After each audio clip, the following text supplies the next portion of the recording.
Well, I tell you, that's pretty close a perfect night for Chelsea right now. Way so tough with that bad boy tuck. I'ma get it how I'm living, I'ma walk the walk. Outline my lines, I rap through thought. Ooh, a 4-1 away win in a semi-final, a European semi-final for Chelsea against Jurgården. I thought it was Djurgården, but Jurgården. I don't mean any disrespect to Jurgården fans. I just don't know how to really say your club's name. Anyway, a 4-1 away win. Nico Jackson brace off the bench.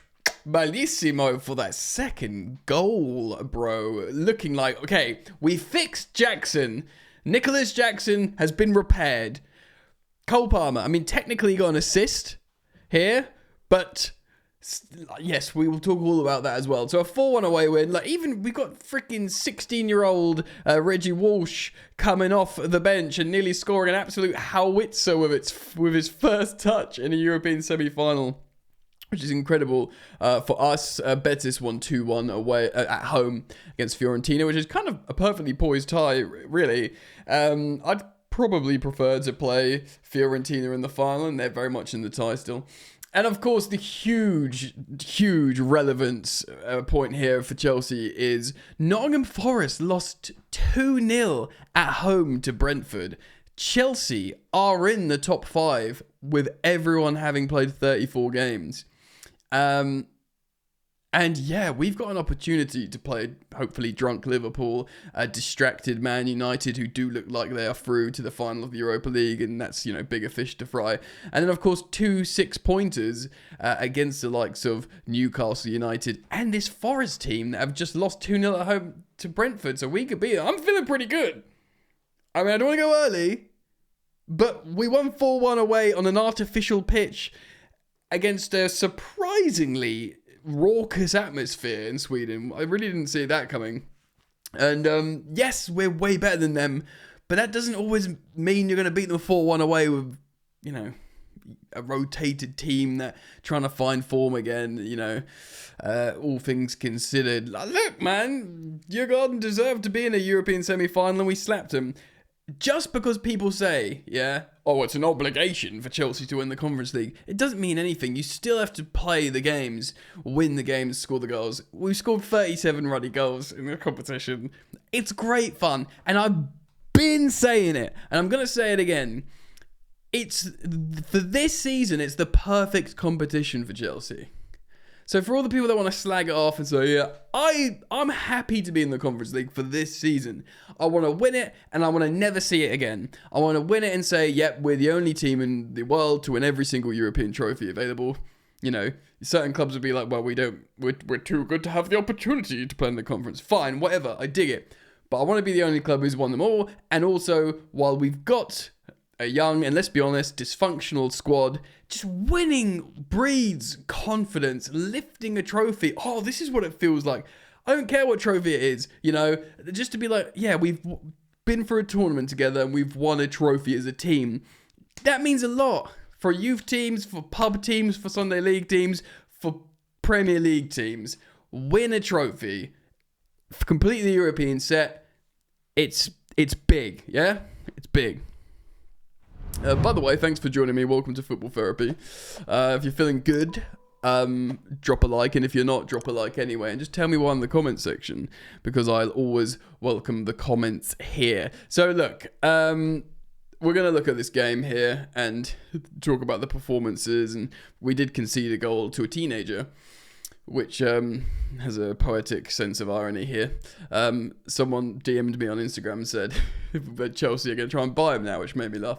But look, away from the Europe, Forest lost at home. Not only is that massive because we stay in the top 5, we remain, after their game in hand, we remain in a Champions League qualifying space, and we play them at their yard where they've just lost 2-0 at home to Brentford. That's a massive 6-pointer for us, and I've just gained way more confidence. And like I said a moment ago, the fact how Man United are going to probably get through to the final and have their minds elsewhere, I just think, I'm hoping, I know we're all hoping Liverpool are going to be drunk when they visit the bridge.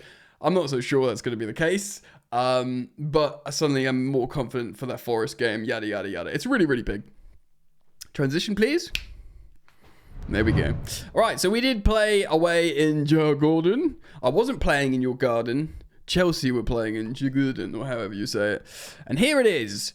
Goals from Sancho in the 12th minute, benefiting off a deflection. Noni Madueke with a lovely little goal. Nico Jackson with a brace. And I must say, off the bat, it's the kind of brace you love to see, because one was very opportunist, sniffing out a sort of uncertainty between defender and goalkeeper and getting his foot on the ball. He didn't just like pick up a loose ball. He touched the ball and poached it. And then he scored an absolute belter for a finish. He did both, a sniffer's goal and a wonderful finish striker's goal. He's fixed. Jackson is fixed. He's back, baby. And of course, they got a goal as well in the 68th minute. Kind of, I don't know how this teenager was free as a bird in the box, but still, we did it. Lots of Chelsea attacking momentum, of course. Conte, very strong first half, but loads of changes at halftime. I think they were planned. Of course, context, it was a bit of a raucous atmosphere. It is an artificial pitch, which was a huge talking point prior.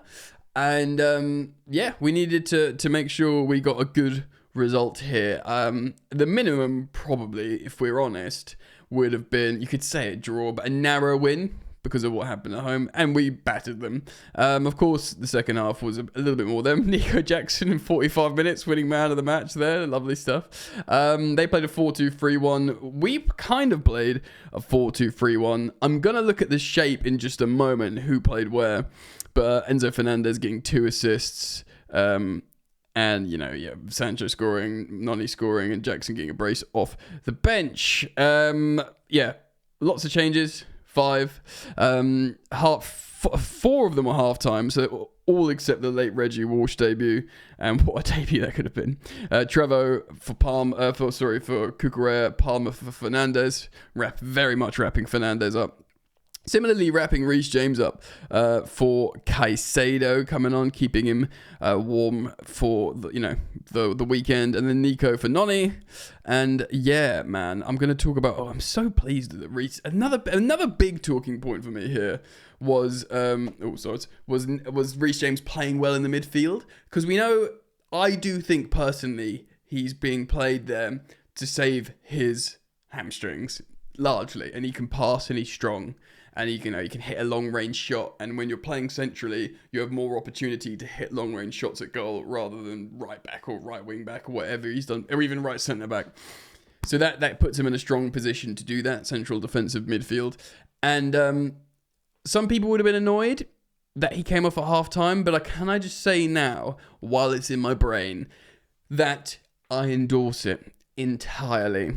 People will be like, why are you playing? Look, man, the truth of the matter is, everyone just thinks Reece James is back, so why aren't we using him there, and playing him at right back, playing him all the time, yada, yada, yada. Because football fans have short memories. We all do. I do. Reece James has been injured for years, literally years, and he's not been, like, you know, I think Pochettino was a really bad coach for him in terms of coaching and conditioning. He's not been injured since he's been sort of reintegrated with this regime. Let them cook. Let the new medical team cook, because it's working, yeah? The longer Reece James plays football for Chelsea without a big injury, the better, and it's working. So let's not question it. He played well today. He looked really comfortable in midfield. Let's leave it at that, right? Let's have a look statistically before we walk through it and have a look at players, how they performed. Stats here on the left-hand side. First half, I imagine we were quite dominant. We were 61% possession. 2 big chances, not that much expected goals, which you'd hope for more. Oddly, more in the second half. It was a much more open game. They got some chances as well. 2 more. We sort of let them in the game, but I think that's largely down to the rotation, because we were leading comfortably. And we rotated basically to protect the players on the artificial pitch and have them ready for the weekend. So to take you through it, we had 2 first half goals. Jadon Sancho with an Enzo Fernandez finesse assist. He benefited off the defender's sticking his leg out. He should have cleared it, but instead it just bounces in. And Enzo Fernandez assisting yet again. For Noni Madueke, lovely little lofted ball over the top, very different kind. Just Fernandez showing his amazing service in this game. Again, Fernandez has been playing well for a long time. So is Caicedo. No one is talking about the £100 million man anymore. Yes, you could say whatever. This is the Conference League, but Fernandez has been playing wonderfully. Like Caicedo, both have been playing really well in the Premier League. And of course, respectively for their countries, Enzo Fernandez playing very well for Argentina when he goes away. They're both, world-class players. They're both about to enter their prime, and people have stopped talking about them. And, neither of them are on insane wages either. So they're starting to look like sensible. Well, you'd prefer to buy them both before they got to the price tags that they did, but you can understand how they were needed in terms of the Chelsea midfield rebuild. And, they're coming good, essentially, aren't they?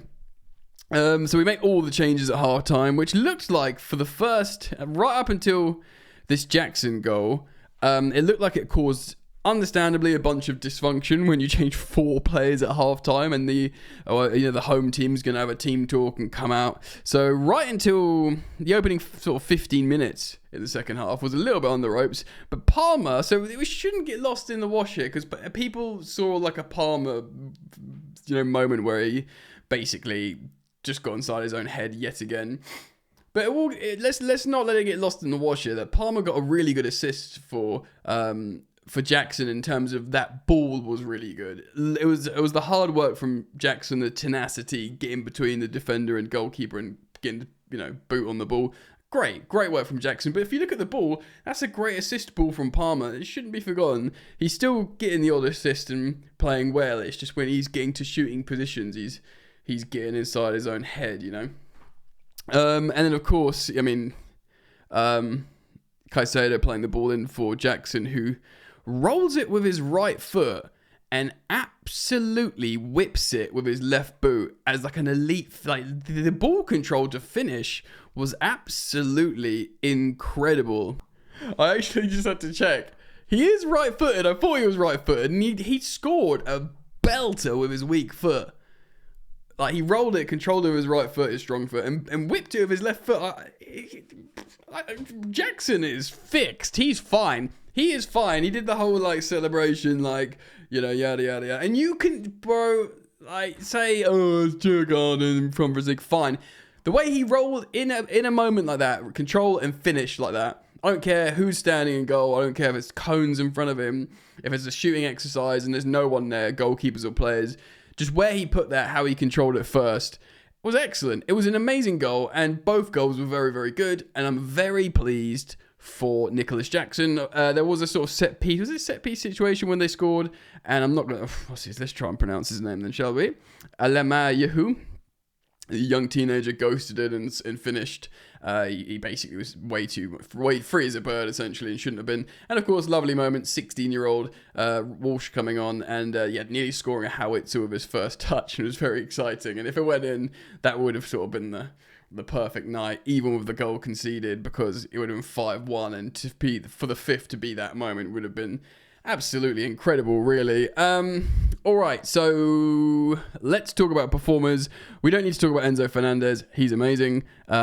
Similarly, Nico Jackson, I've just spoken wax lyrical about how I feel he's fixed. So defenders, Joshua Chiampong, let's have a look at him. I think he played all over the gaff, yeah. So he sort of played as this right centre-back at first, where he pushed right up, and then he sort of did some left pocket playing as well. So clearly, Maresca continuing to trust Josh, not just to start a semi-final in Europe, Conference League, caveat, yada, yada, but also to play different positions. Tosin, probably the best centre-back on the day, obviously got the best rating here in SofaScore, demonstrated some great ball control, as well as getting into a bit of a ruck at the end, which we like to see.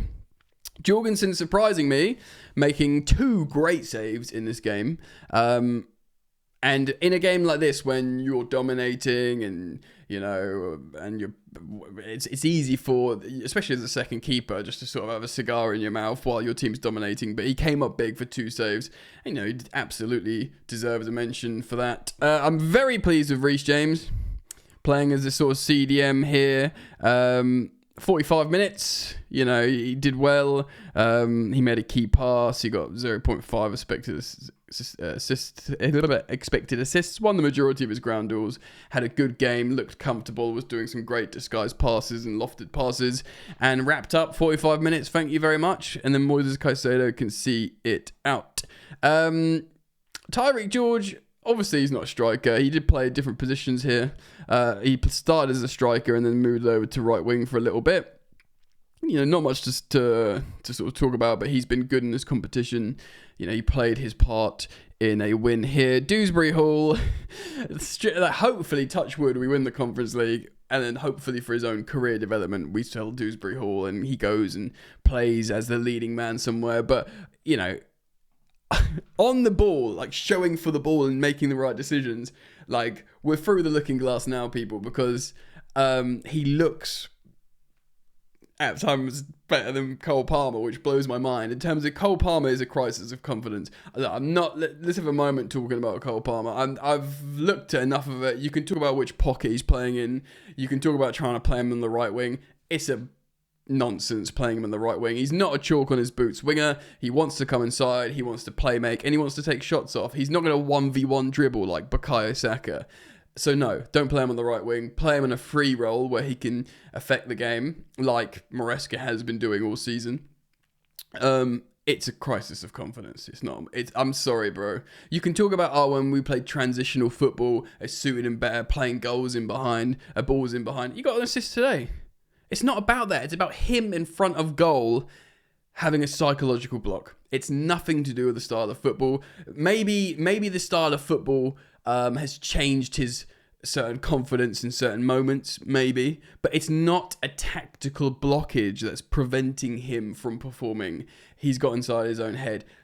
I'm not worried about it long term. He's too good for it to be a long term issue. He will come good again. It will just be. He's already had a good season numbers. He did in the first half of the season. It would have been enough to carry him for the whole season to have a generally strong, productive season for an attacking midfielder. He did some really heavy lifting early doors. Let's hope he gets a goal or two before the season's out. And that's all I can ask for. And with Cole Palmer, go away to the Club World Cup, have some sun in America, score against some farmers, and then who knows, maybe Real Madrid. And we're back, baby. And then, yes, great for Sancho to get the goal as well. All right, let me know your thoughts. I'm very, very pleased personally. Let's start up the conversation down in the comment section below. Thanks so much for joining me. Remember, there is Football Therapy Go Gang merch available should you want it. Yeah, man. Take care. Enjoy the football. Peace.